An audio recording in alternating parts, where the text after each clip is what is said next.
Hello, high বন্ধুরা, সবাই কেমন আছো, কি করছো? আমি এসেছি কাজ থেকে 6টা 6:30। আমার বড় এখনও আসলো কাজ থেকে।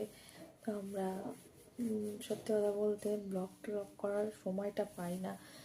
আমি আমার আমার ইউটিউব চ্যানেল আছে, দেখবে, মাম্পি সর্দার, আমার বাপের বাড়ি টাইটেলে।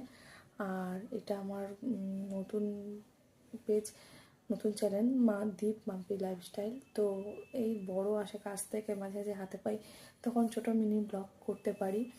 আর আমার ফোন থেকে একটু ভিডিও করি। আমি স্কুলে কাজ করে একটু এসে থাকি, তখন একটু একটু ভিডিও বানাই, সব রকম অল্প অল্প করে ভিডিও বানাই, হয় না হয়ে ওঠে না কাজের জন্য। তো